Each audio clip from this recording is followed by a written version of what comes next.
Well, it's a pleasure for me to be with you here in this opportunity. And I like flowers, but I am not a flower. This is something that really I would say that my wife is a flower and not myself. But now I have plenty of here. I hope that the Lord bless this event, and I am so glad that you were able to come, and I know that many more are coming as well. And let me just say something else. I think that you know more about myself than I do. And but we have a granddaughter, I would say 1.5 granddaughters, because the other one is on the way as well. Well, we were discussing about topics to be presented to you, and I understand that you have an emphasis on the family to a certain extent. And so I thought that we could reflect a little bit about the topic that's on the screen, saving our family in a disruptive world. And of course, much has been said about what we should do in order to build our family and our family altar. This is something that rebuilding the altar even is one of the mottos that the family department of the GC has. But I would really address a little bit more about the challenges that we are facing today, and especially how we ended up being where we are now in regard to our families. And I think that's important, whether you are married, you have a family, or you have a spouse and you have children, or maybe for the future, and you come from a family, all of us. So I think that the topic of a family should be of interest of all of us. And I would like to start with a very significant passage that describes the world in the last days. And you can read on the screen Malachi 4 verses 5 and 6, and that's the end of the Old Testament, is the last passage or the last statement. See, I will send the prophet Elijah to you before the great and dreadful day of the Lord comes. He will turn the hearts of the parents to their children and the hearts of the children to their parents. Or else I will come and strike the land with total destruction. In this passage, this is the last message of the Old Testament. It speaks about a family problem, and then our mission. And you know that the prophet Elijah is not some individual. You know, this passage is used by spiritualists to prove the reincarnation. They say, yes, the prophet was there, but now he would reincarnate again. And that's not a meaning. The same spirit that moved prophet Elijah in those days, and John the Baptist also during his ministry, would really come later on and present and have the same spirit of reformation in the last days. And crucial in this mission is the family, or our families. So I think that it is a very important topic. And why does the family need to be restored?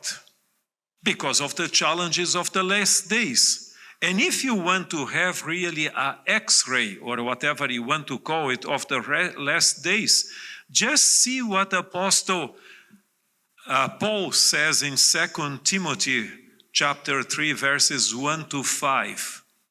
I don't recall in the Bible, maybe you have another opinion, but I don't recall another place where you have so many, a concentration of negative words in regard to our society. And I am reading again from the New International Version, but mark this, there will be terrible times in the last days. People will be lovers of themselves, lovers of money, boastful, proud, abusive, disobedient to their parents, ungrateful, unholy, without love, unforgiving, slanderous, without self-control, brutal, not lovers of good, treacherous, rash, conceited, lovers of pleasure rather than lovers of God, having a form of godliness but denying its power, have nothing to do with such people. This is really a negative description of a generation. And this is precisely what we believe is some of the characteristics of our world today. Maybe you that live here, you are not facing this problem. But in other places, definitely so. Terrible times. And here it speaks even about lovers of themselves. I think that you heard that today there are some ladies that even marry themselves. You know, you have, I will mention later on, the number of genders that are today, and some ladies go to the mirror and they promise to love themselves throughout the whole life. And those are the marriage vows. And also disobedience to their parents. I remember that one time somebody said that coming from another country went to the US, to the United States, and there, after returning, somebody asked, "What did you see over there that impressed you very much?" Well, I was impressed how parents obey their children over there. And it seems this is the case. In the past, children obey their parents, but now I think it's the reverse. And lovers of pleasure rather than lovers of God. And you could add, man, this is the challenges of the last days. Before we really reflect on this matter, let me just go a little bit into some of the characteristics and maybe reasons for it. There is a famous author, economist called Lester Turrow. And in his book, The Future of Capitalism in 1996, he made the following statement. He was saying that how parents do not care about their children. When children do exist, parents spend less time with them, 40% less than they did 30 years ago. So what is taking place today? In the past, a mother stood at home to take care of their children, but now, if the mother works, usually the attention given to the children is far less. And I watched once an interview with this famous man, and in this interview, he made the following statement. For most of history, culture has been the elders telling the younger ones what traditions of society were. Today, culture is what sells, passes over parents with movies and television, and we can add also an internet, because this interview was from 1996, or better saying, 1 year after the book was published. And culture is not filtered to the eyes of parents and grandparents. It is the first time in history that culture is what sells. What does it mean? It means, in other words, that throughout human history, usually the parents and grandparents taught the new generations the behavior of culture. In our culture, you do this, you don't do that, this and that, and so it went. But today, who is educating the new generation is the media, is no longer their parents or grandparents or whoever else of the family circle. And this has generated a significant shift of paradigm. And what is that sells? Well, culture today, or the media, is what sells. And nothing sells so much in the Western society, maybe this is not so much here the problem, than sex, violence, and mysticism. Our world has become absolutely mystical. Well, let's move on. I would like to consider with you a topic that I regard as very significant. Maybe you have reflected on this before, and I even wrote a book chapter on this matter. It is in a book by B.R.I. called Family. The family under the impact of great revolutions. You know, in our Western society, and this is something that can be also applied to you, wherever you live, and most of us comes from different societies, different culture. One thing that really changed significantly the history of the world has been the European Enlightenment. And that was the time when people broke away with religion, and really reason and feelings is what really took over. Everything should be criticized, even especially the church, referring to the Roman Catholic Church, was criticized and was done, and the priests of the new enlightenment, or the priests of reason, the philosophers, are the ones that would dictate the behavior, what we should do and not. Everything could be criticized, except the critical spirit. I don't know if I made me clear. You can criticize everybody, but you cannot be criticized. You are untouchable. And this generated waves that really went over and over throughout the 20th century, reaching us as well. But let me go a little bit more into how this change happened within our society, our world. And you know that the world today is a global one. What started in Europe reached each one of us, basically.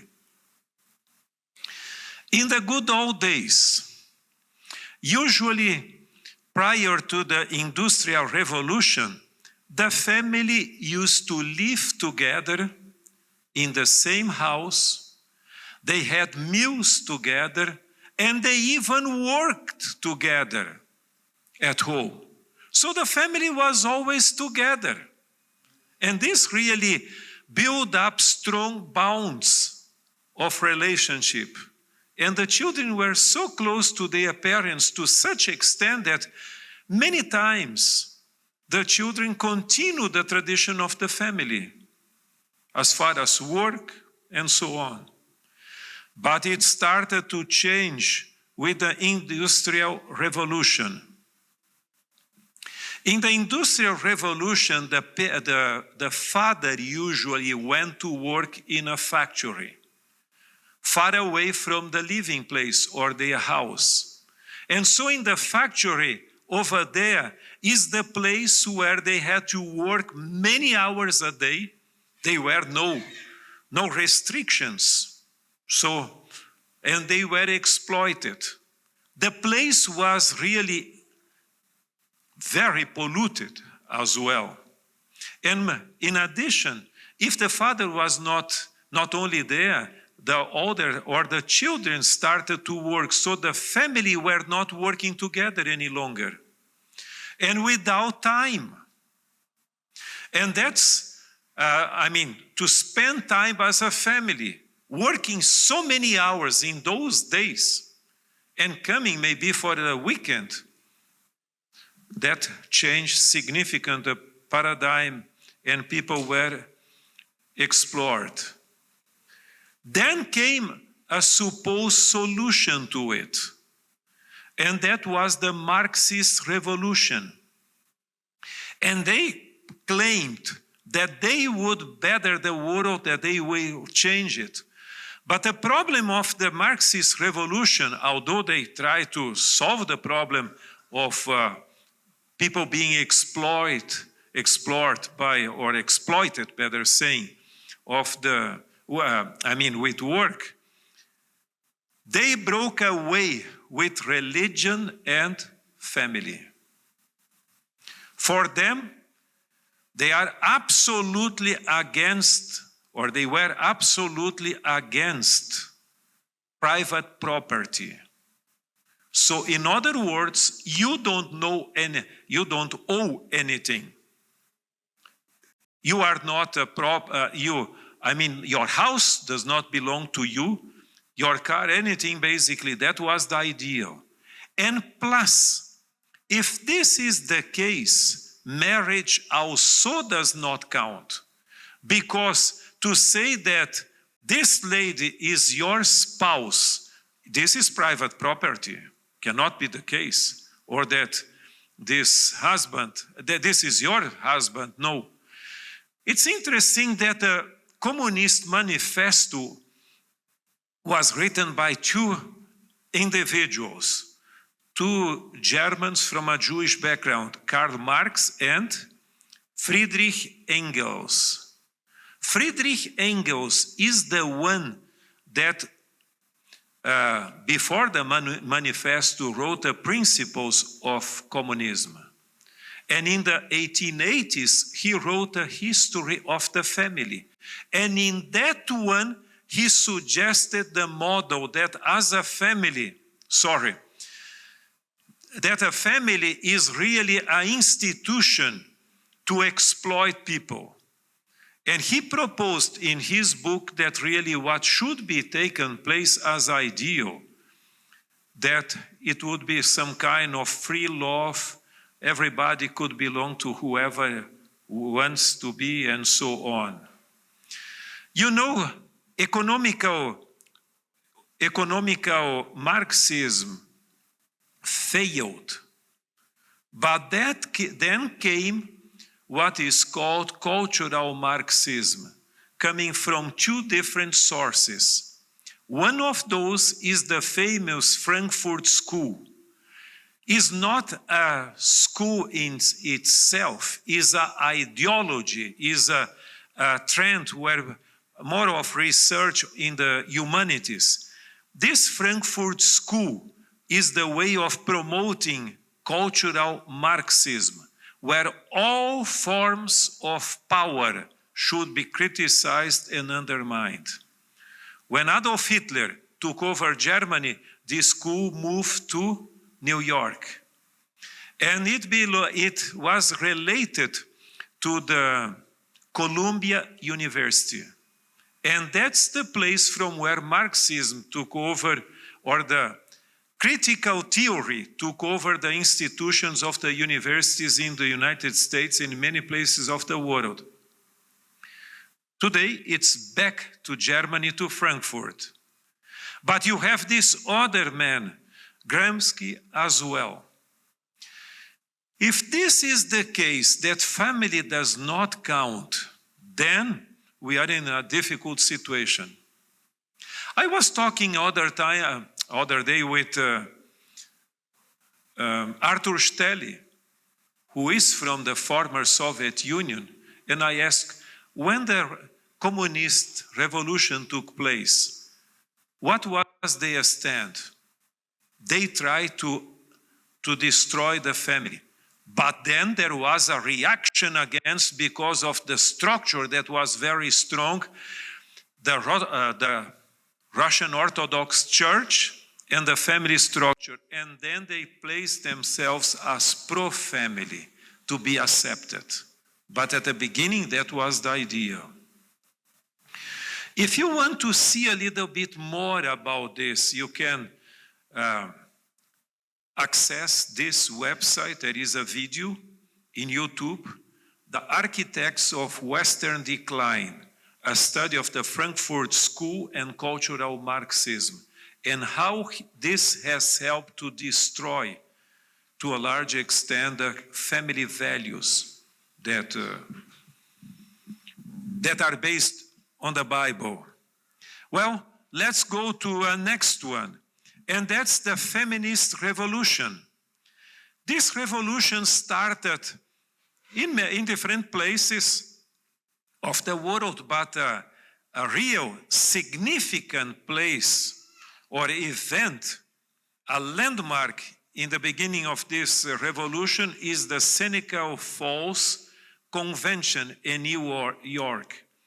And that took place in 1848. When was the Communist Manifesto released? What year was it? What year? 1848. And now you have this event as well. Actually, in those days, women were did not have any rights in the United States. They could not vote.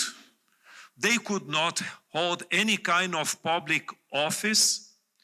You remember that in some places, females could not even have right to study, to go to college. And Luther helped to change it.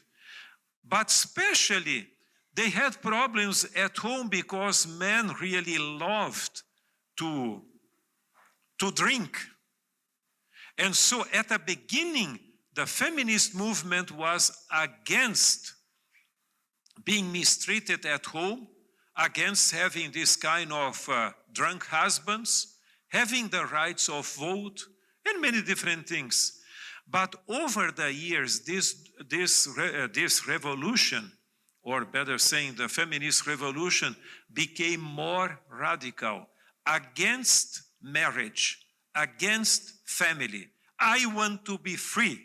And free means I don't want to be a slave of my husband or of children. I want to have all freedom. So it changed significantly.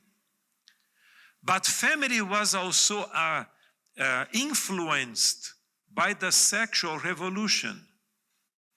And the sexual revolution, actually, let me explain you something. There is not just one sexual revolution. There have been several sexual revolutions throughout human history. But in this book here, The Century of Sex, in this book here, he says that the sexual revolution that we faced is not from the 1960s. That was the counterculture. It really started at the beginning of the 20th century. And how did it start? With three factors. First of them is migration. People living their small towns, or urbanization, so to say, their small towns where morality is very strong, the values, and so you go to a huge city where you are unknown. And so you can do whatever you know because there is nobody watching or taking care of you in this sense. The second factor was the development of transportation, where I could leave my place, wherever I am, where the neighbors know me, and go to another place where I am unknown. And the third factor is the development of cinematographic arts that make visible my sensual imagination. And that really changed significantly the world. With this kind of free love, family really goes down. Many cases of infidelity and so on that you could add. But then comes a fifth one, and that's the technological revolution. And the technological revolution also has different phases. But don't forget something. One of the elements of the technological revolution that impacted very strongly the family was the invention of plastics. Why? Because in the past, things were made, let's say, pots or things that you use at home of metal. They were more expensive, but those lasted long. But today things are done in a different way, in plastic. You use them and then you throw away, even plates. You remember that in many plates you have these plates that you can use and you just throw in the trash can and so on. And it's interesting that one of the most interesting programs I watched was a lady speaking about Brazilian culture. And she was saying that coffee is part of the family tradition. And of course, in many places here, people drink coffee coming from special places. But, and the lady was telling us that early in the morning, the mother or the grandmother usually woke up very early, put the coffee there in the little disposal, the filter, and that smell of the coffee really impregnated the whole house. In those days, the filter was made out of a piece of cloth. So you threw away the waste, and then later on you washed it, you put to dry, and you used the filter 1 time, 2 times, many times a week, 1 year, 2 years. And finally the filter did not last, got rotten, and you had to replace it. And the family was very sad because the filter was a member of the family. Today things are no longer in this way, are made of paper. You use it once and you throw it away. And people get mad of you if you leave it on there, someplace there, because it belongs to the trash can. And in this way, as we discard things today that are disposable, we discard relationships as well. So in other words, you are important to me as long as I can take advantage. When you cannot benefit me any longer, please go away because I want to do something. I want to have somebody else. Another strong element in our society is, and this is the title of a book, Made to Break. Those are the 2 editions of the book, just to see the cover, because the first edition was very difficult to read. It Made to Break is a very small one, but this is the second edition. Technology and obsolescence in America. In this case, what happens? There is also the model of the year. During the great crisis, the economical crisis in the US, the Great Depression, that's the time when they started with this idea to have the model of the year to solve economy. So things cannot be done in the best way possible. Otherwise, it does not last. Let's suppose that you buy a fridge, a refrigerator. If it lasts too long, they will never buy another one. But if it breaks too soon, then you would lose the customer as well. So it has to last for a while, and then you are tempted to buy a new one. And this is a science, really, where you have to study it. In this way, for instance, the iPhone. Mine is an old iPhone 13, but they are other models. Every year, you know that in September, Apple releases a new iPhone. Do you have still an old one? How does it come? You should have the latest model. You know, this is a way of tempting you always to buy a new one because, of course, they want to benefit you, but they want very much what you have in your pocket. They want your money. And this is something, as there is the idea of the new model every year, so people also go about a new spouse or somebody else. It's interesting that I have a friend that told us once that there is the problem of polygamy in two places of the world. One is in Africa. In other places also you have many wives at the same time, but in America also, you marry, you divorce, you marry and divorce, you marry, and so it goes in the row.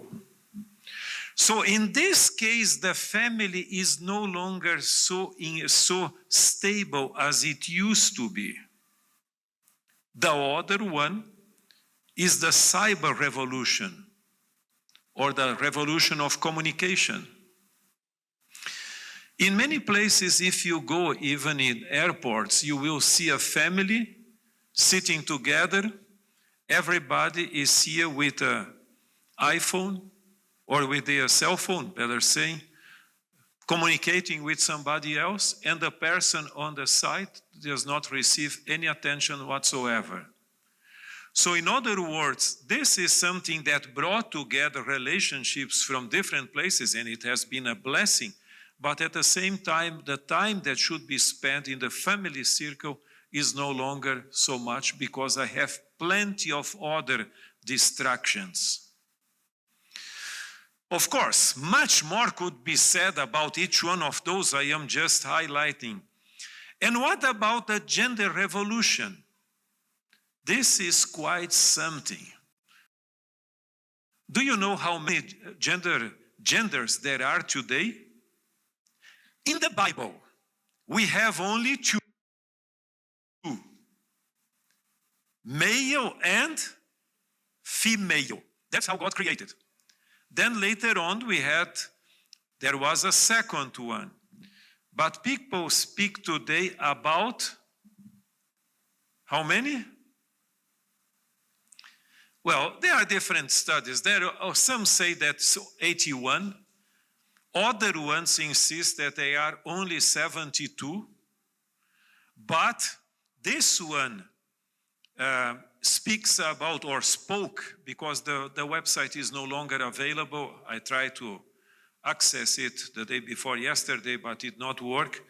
But there was a list of all the names. You can be fluent in English, but I doubt that you will understand the meaning of each one of the words or names that are applied there unless you read the definition. And even reading the definition is difficult. I tell you something, our world today, not being judgmental, but our world today is in a huge identity crisis. How do you think that a biblical model of family and relationship can last in a society like this? And a friend of me once told me something that I never thought before. Throughout human history, some of the emperors, kings, and so they had not a very high moral standard, not a very high moral standard in their lives. But they expected that the population or the citizens of the kingdom behave. But today things are different. Today, this gender ideology and other things are really being legislated, and if you go against it, you are in trouble.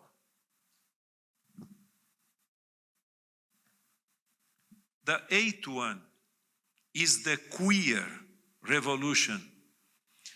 And the queer does not accept patterns. Everything goes. So it's a complete different world, a complete different perspective of the world today.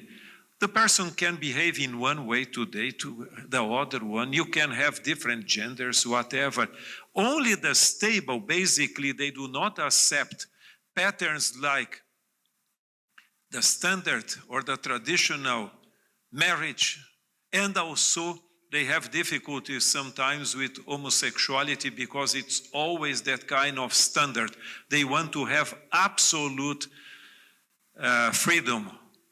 It's a crazy way of life. Anyway, this is the world that has been built over the ages and who is absolutely challenging our families. So when the Bible speaks that we should really be rescuing our family, like in Malachi and other passages, it has a meaning, and I think that no generation before has seen something like we are seeing today. But let's go now to our mission. Knowing the challenges that the world is offering, and don't forget something. You can say, yes, my family is very stable. But if you have access to this device here, I have all kinds of things here that are, even if you have some filters here and there, you are exposed to it, and our children as well. But let's reflect a little bit what the Bible is saying. In Deuteronomy, the Lord spoke,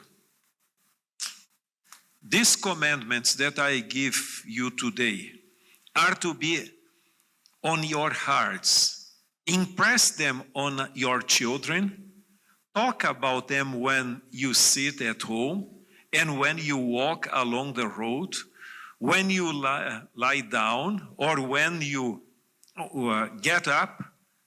Tie them as symbols on your hearts and bind them on your foreheads. Write them on the door frames of your houses and on your gates." Does not mean that you have to put signs everywhere, but what it says here, we have to educate a new generation all the time. It's not only at Sabbath school or worship service, but religion is something that should take place everywhere all the time. So this is the only way of providing example at home where we can really build strong families. I still remember the good days when I was a child at home, and evenings was the time when we sit together around the table. We used to sit together around the table, and then I was listening to stories of how the church started there, our family values and so on, and how was the time when my ancestors immigrated from the north of Germany to the south of Brazil and the challenges they faced and how they started to work. And that is something that keeps in my mind still today. When the child is there open to learn and eager, wanting your attention, if you don't give it, you are losing the most important phase of the child's life. But the problem is today that the parents are no longer doing it. They simply send it to school, imagine that the school will take care, or sending to Sabbath school saying, well, that's the time when they will change. That will never take place. Let me just show you a few examples. I don't know what these names mean to you if you hear them. Joseph. Joseph was taken from his family circle, unfortunately, and sold by his own brothers to Egypt an absolute anti-God culture. Not saying anti-culture, Christian, because in those days Christianity did not exist, but against there. But he remembered the teachings that he received at his home. And he carried that kind of teachings and the solid formation that he received into Egypt. And instead of being influenced by Egypt, he influenced the kingdom. And what about Moses? It's so nice that the sister and mother of Moses negotiated it, and the same thing happened with Moses. And it comes to a point that in the book of Hebrews, chapter 11, it says that Moses chose to suffer with God's people in the wilderness instead of receiving the glories of Egypt. And he would be the Pharaoh. Definitely so, that was the plan. And how does it come that you would choose to suffer with God's people? You know, it's not easy. We are not perfect. But it's far better to suffer with the ones that also are on the side of God and have all the glories of this world. And what about Samuel? You remember that his mother trained him at home. When he went there, even if the other priests at God's house did not behave, he remained faithful. And what would you say about Daniel and his friends? They also received a solid education at home that really lasted throughout their lives. Jesus himself was educated by his mother. And I am very impressed when Ellen White says that Jesus learned at the feet of his mother the same commandments that he gave on Sinai. Now he was the one that really proclaimed those commandments, and now he learned them from his mother. And what about Timothy? The same pattern. So the best education that we can give is at home, where their religion is being taught and lived as an example, because children need an example, need models. But let me share, before we close, a few statements from Ellen White. And this one is very significant. Every family is a church over which parents preside. The first consideration of the parents should be to work for the salvation of their children. When the father and mother, as priest and teacher, in other words, the father the priest, the mother the teacher of the family, take their position fully on the side of Christ, a good influence will be exerted in the home. And this sanctified influence will be felt in the church and will be recognized by every believer. Because of the great lack of piety and sanctification in the home, the work of God is greatly hindered. No man can bring into the church an influence that he does not exert in his home life and in his business relations. Is this not a significant statement? You know, this book, Child Guidance, from Ellen White, is not only for children. It has a richness of content that's amazing. It's one of the books that people forget sometimes. But here Ellen White speaks very clearly that the father has the mission of being the priest and the mother the teacher in the family circle. And that has a lasting, sanctifying influence. But let me see another one, another statement, and this is very significant from the same book, the following page. And this is Pastor Benavides. I don't know if you agree with Ellen White, but this is a statement very significant for you and all the pastors that we have.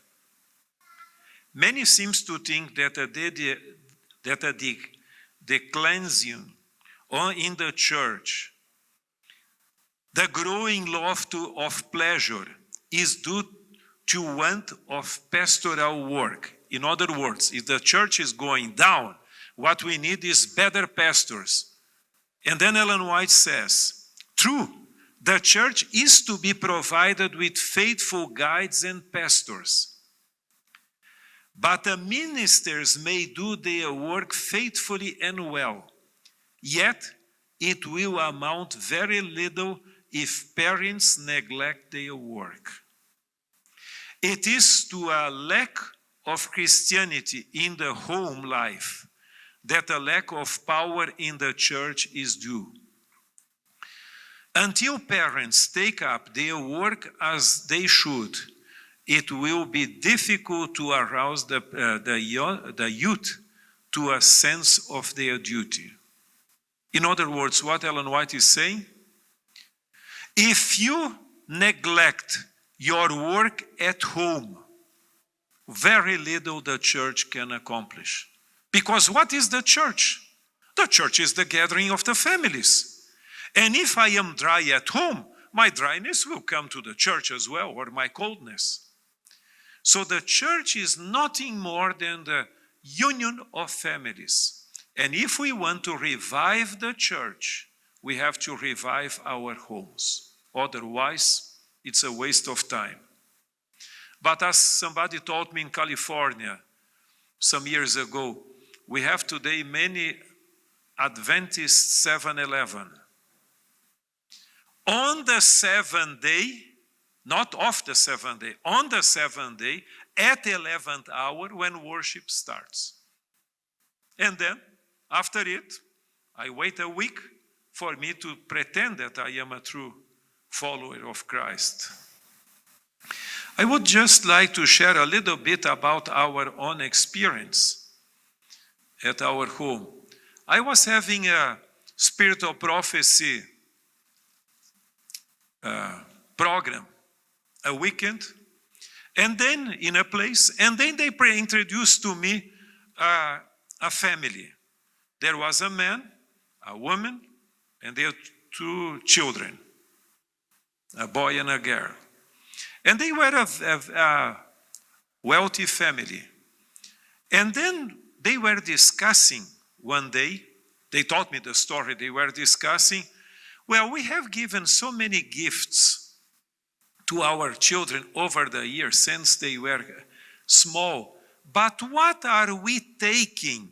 What will they take out of the home once they grow up and they leave our place? And then they decided to do the following. Why don't we help them to build their library? And to have books of Ellen White. And let me just explain you something. Some people say that electronic books are better than all the other ones. Forget about this. Actually, psychologists have demonstrated that once you read an electronic one, of course it can be a blessing and you can carry your library wherever you go, but there is no replacement for a physical book. Because more senses are involved in the experience of reading than the same screen that you ever have, always have. Because you touch it, if you want, you can even smell it. I don't suggest that you have to do it, but you can touch it. You see the cover is different, this is different so much. It's an experience, reading a book. But back to our story. So in the family, they decided to discuss, which books would you be interested in reading? Okay, after they came to agreement, they bought 4 copies, one to the mother, other to the father, to the son, and to the daughter. And so on evenings, they decided to read the book. Each one would read, and then they could mark their own copy, and then finally they would discuss the content that they read. And that was a blessing. You are investing in your children for the future. And we decided to do something similar. Our children were small, and we started with this book, the first one, Michael Asks Why. Because this is an adaptation for children, the great controversy for children. Very interesting.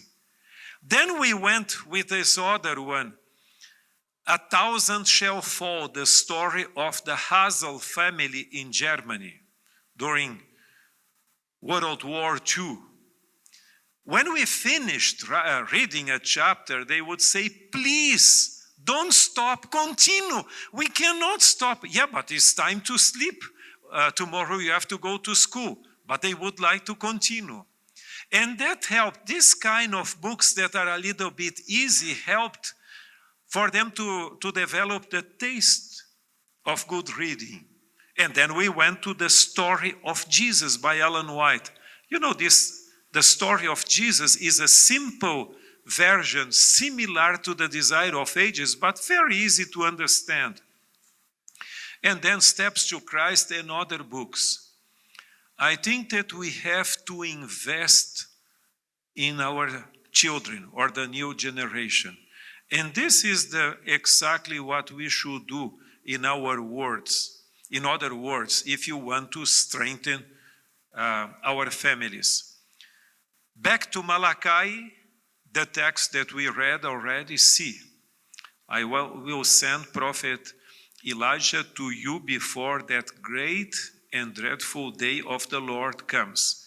He will turn the hearts of the parents to their children and the hearts of their children to their parents, or else I will come and strike the land with total destruction. In other words, this is our sacred mission. And I would like to add just a thought. In Argentina, there is a famous author, is Hernandez. And in his book, The Gaucho Martin Fierro, or The Gaucho Martin Fierro, he has a statement where he says, brothers, be united, for this is the first law. Have true union at any time, because if they fight among themselves, they are devoured by outsiders. In other words, we as families need to be united, as families and a church. If it does not take place, other ones will win the battle. And may be serious on this matter after all. The most sacred work that you can do is not your employment, as successful as you can be. And by the way, I know many families, even at the GC, when you ask how, or the General Conference, better saying, when you ask, how is your family? Oh, yes, my son has graduated from that university. The other one is performing very well. And what about religion? This is their weak point. I tell you something, like Ellen White says, heaven is worth everything. And if you lose it, you lose everything. And this is something that our mission is a very sacred one. We are preparing, we should prepare ourselves and our family to be together in the everlasting kingdom. May the Lord bless you and myself to perform faithfully this very sacred duty that the Lord has entrusted us. Amen.